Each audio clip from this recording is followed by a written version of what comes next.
अडमामी वड्डमाणम। सम्माननीय अध्यक्ष महोदय, मंचासीन विद्वान और सभा में उपस्थित विद्वान और साधर्मी समूह, मेरा जो विषय है चारित्र पहाड़ के आधार से संदर्भ ग्रंथ चारित्र पहाड़ और जो गाथाएं हैं वो 6वीं 7वीं और 8वीं विषय बोला ही है, सम्यक दृष्टि का आचरण और सम्यक्त्वाचरण का स्वरूप। चूंकि ये विषय 5वीं गाथा से आरंभ हो जाता है और मैं कुछ मुख्य बिंदु मैंने सामने रखे हैं, इनके आधार पर ही आपसे बात करूंगा। पहले जो सामान्य से विषय इन 4 गाथाओं में आया है उसकी बात करेंगे। उसके बाद अविरति के चारित्र होता है, दूसरे नंबर पर बात करेंगे। तीसरा स्वरूपाचरण चारित्र कैसे संभव है अविरति के, ये बात करेंगे। और चौथा जो 8 अंग हैं वह एक्चुअल में सम्यक दर्शन नहीं है, वह चारित्र ही हैं। अंतिम में बात करेंगे, यदि समय बचता है तो स्वरूपाचरण की कुछ श्रेणियां और शुद्धोपयोग का क्या स्वरूप हो सकता है, ये बात भी करने का प्रयास करेंगे। चूंकि पूज्य गुरुदेव की आध्यात्मिक क्रांति में जो 2 विषय कुछ समय पहले विद्वानों की सभा में होते थे और आज ऐसा समझ लो हमारा बच्चा बच्चा उन विषयों के उत्तर दे सकता है कि बंध का कारण कौन, मिथ्यात्व है क्या नहीं। एक तो ये बात बहुत प्रचलित होती थी और दूसरा अविरति के आत्मानुभव है क्या नहीं है। और मेरा ये विषय इसमें आने वाला है कि अविरति के आत्मानुभव है क्या नहीं है। हजारों वर्षों की जो विद्वत परंपरा है, उसके पहले ज्ञानियों की जो आचार्यों की परंपरा है, उसमें आपको जो एक शब्द इस चारित्र पहाड़ में देखने को मिलेगा, ऐसे भेद लगभग नहीं मिलते। और सब प्रश्नों का समाधान इसमें ही है। जहां गाथा 5 में आचार्य भगवान से पूछा कि चारित्र कितने प्रकार का है, वो कहते हैं कि 2 प्रकार का ही चारित्र, एक तो सम्यक्त्वाचरण चारित्र और दूसरा स्वरूपाचरण चारित्र। इसका मतलब ये है कि सम्यक दृष्टि के आचरण है और वही उसका चारित्र है। और ये कौन कह रहा है? ये कुंद कुंद भगवान कह रहे हैं। और वो सम्यक्त्वाचरण कैसा है? अगली 6वीं गाथा में कहा कि वो 25 दोषों से रहित होता है। अगली 7वीं गाथा में कहा कि उनके 8 गुण होते हैं। और अगली 8वीं गाथा में कहते हैं कि जो मोक्ष मार्ग है, मोक्ष मार्ग में सम्यक्त्वाचरण का पहला स्थान है। सम्यक्त्वाचरण का पहला स्थान है मतलब जो सम्यक दृष्टि पुरुष है वह सम्यक्त्व के आचरण के साथ दर्शन ज्ञान सहित वो सम्यक्त्व का आचरण करता है, वह मोक्ष मार्ग का पहला स्थान है। इसके बिना मोक्ष मार्ग का आरंभ नहीं होता। चूंकि दिक्कत ये हुई कि चारित्र है क्या नहीं, समस्या यहां से खड़ी हुई कि हमने संयम को और चारित्र को एक मान लिया। चूंकि संयम नहीं है, चौथे गुण स्थान में संयम नहीं है, लेकिन माना क्या गया, प्रसिद्धि क्या हुई कि चारित्र नहीं है।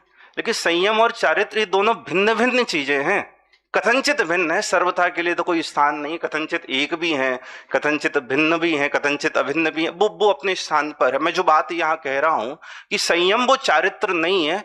आप देखो ना, ये सामने प्रमाण रखा ना, उन्होंने सम्यक्त्वाचरण और संयमाचरण 2 भेद किए चारित्र के। इसका मतलब सम्यक्त्वाचरण वो चारित्र का भेद है, वो चारित्र नहीं है। दूसरी बात, यदि हम सम्यक्त्वाचरण को संयमाचरण को चारित्र मान ले, संयम को चारित्र मान ले, तो सिद्धों के चारित्र है क्या? नहीं है। उनके तो संयम नहीं है।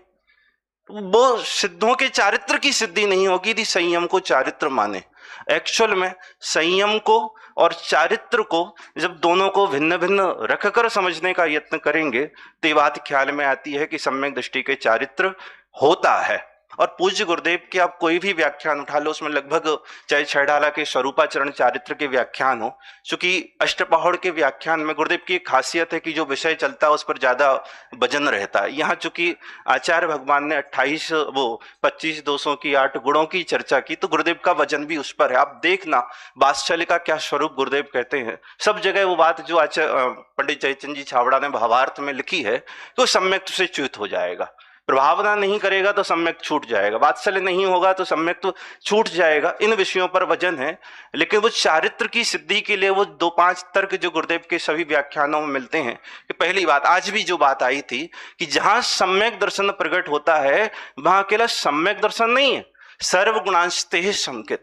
सम्यक दर्शन के साथ केवल सम्यक श्रद्धा गुण की निर्मलता प्रकट हुई हो ये नहीं, आत्मा के अनंत गुणों में शुद्धता का अंश प्रकट होता है। आज तो बढ़ के बात कह रहे थे गुरुदेव कि अयोगी का अयोग भी वहां चौथे गुण स्थान में प्रकट होता है। 47 शक्तियों के व्याख्यान में तो यहां तक कहा कि उन्हें केवल दर्शन का अंश प्रकट होता है, उनके केवल ज्ञान का अंश प्रकट होता है, उनके सर्वज्ञता का अंश चौथे गुण स्थान में प्रकट होता है।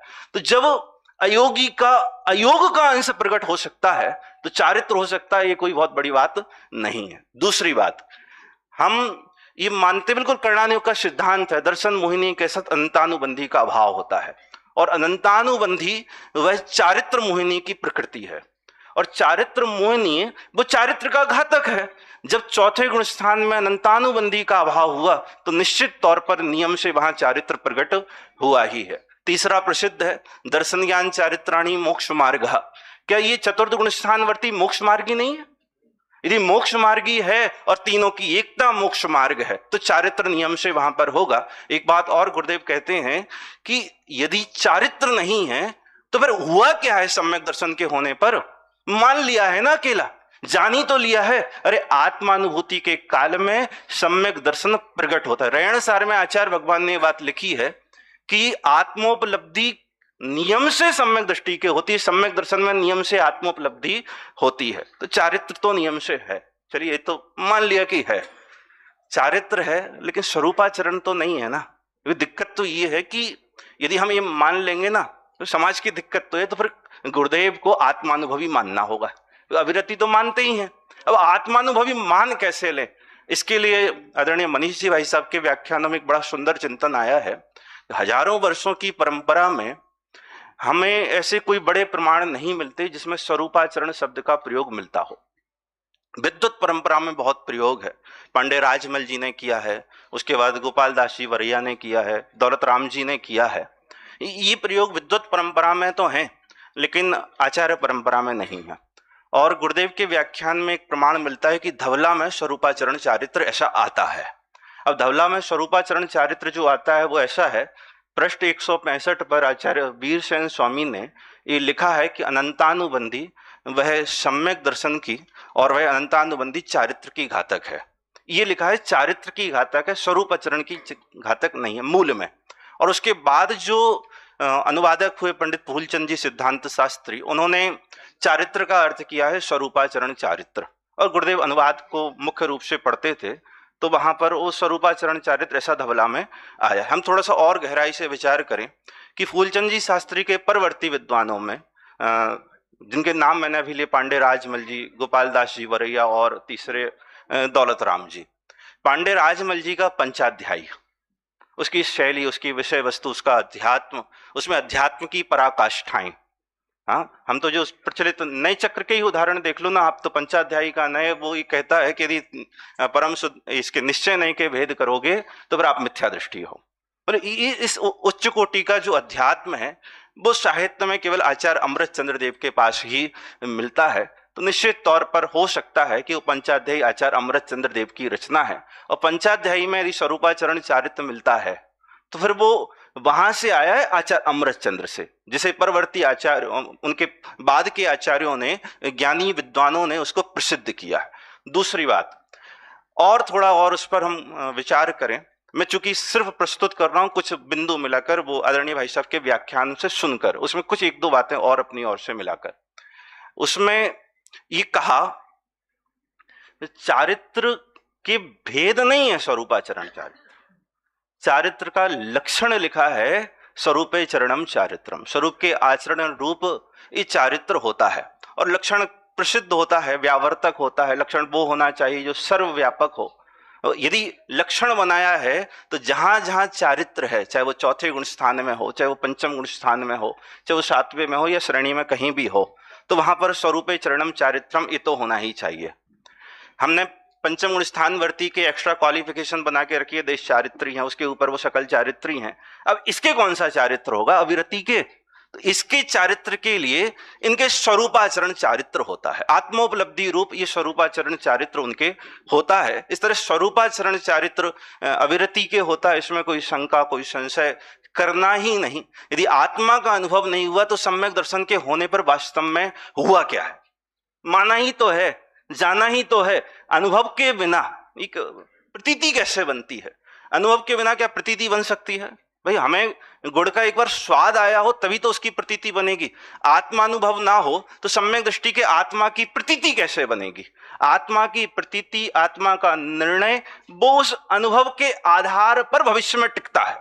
यदि अनुभव ही नहीं है तो प्रतीति कैसे? तो निश्चित तौर पर चारित्र है, चारित्र में आत्मानुभव रूप चारित्र, उनके नियम से स्वरूपाचरण चारित्र होता और होता ही है। अगली बात यह है कि ये जो यहाँ आचार्य भगवान ने जो सम्यक्त्वाचरण चारित्र के जो भेद कुछ किए हैं, हम अभी ब्राग जी भाई साहब से भी सुना, कल पुनीत जी भी एक बात कर रहे थे कि हम इसको समझ लो, हम इनकी बात करें, जैसे अणुव्रत और महाव्रत को कलंक कहा, तो फिर इसको भी 25 दोषों से रहित होना, 8 गुणों से सहित होना, ये भी कलंक होगा व्यवहार होने से।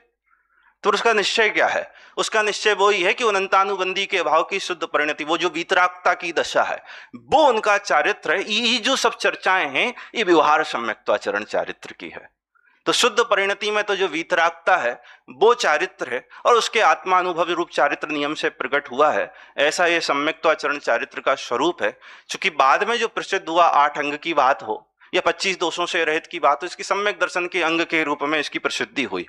यदि ये सम्यक दर्शन के ही अंग हैं, ये सम्यक्त्वाचरण चारित्र नहीं है, तो पंचाचार में दर्शनाचार के भेदों में 8 अंगों की चर्चा आई है। और पंचाचार क्या है? वो चारित्र है। तो निश्चित तौर पर सम्यक्त्वाचरण ये चारित्र है और ज्ञानी के अविरति के ऐसा चारित्र उनकी दशा में नियम से प्रकट होता ही है। चारित्र के बिना सम्यक तो नहीं और तीनों की एकता के बिना मोक्ष मार्ग नहीं। इस तरह चारित्र पहाड़ में आचार्य भगवान ने ये बात की है। एक और इंपॉर्टेंट बात यह है कि द्रवलिंग और भावलिंग का स्वरूप क्या है। हम उदाहरण खड़ा करते हैं भरत चक्रवर्ती का। यदि हम बाहर की क्रिया को ही द्रवलिंग माने, नग्नपना को या जो भी क्रियाएं हैं, यदि उसको ही हम द्रवलिंग माने, तो आपको ये मानना पड़ेगा कि भरत चक्रवर्ती के द्रवलिंग नहीं था।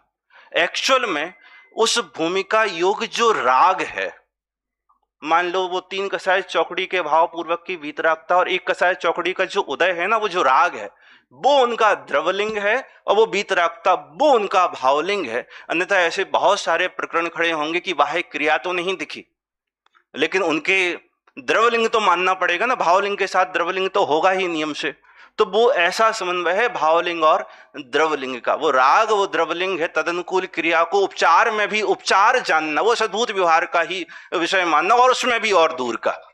इस तरह ये समझने का यत्न करना कि जो बात यहाँ आचार्य भगवान कह रहे हैं, ज्ञानी के चारित्र होता है, वह सम्यक्त्वाचरण चारित्र की सिद्धि नियम से इस गुणस्थान के इस भूमिका में होती है। ऐसे चारित्र की प्राप्ति कर मोक्ष मार्ग का यत्न करें। आगे के विषय में तो ये कहा ही है कि जिसके ऐसा चारित्र नहीं, वो संयमाचरण का पात्र नहीं, वो मोक्ष मार्ग का पात्र नहीं।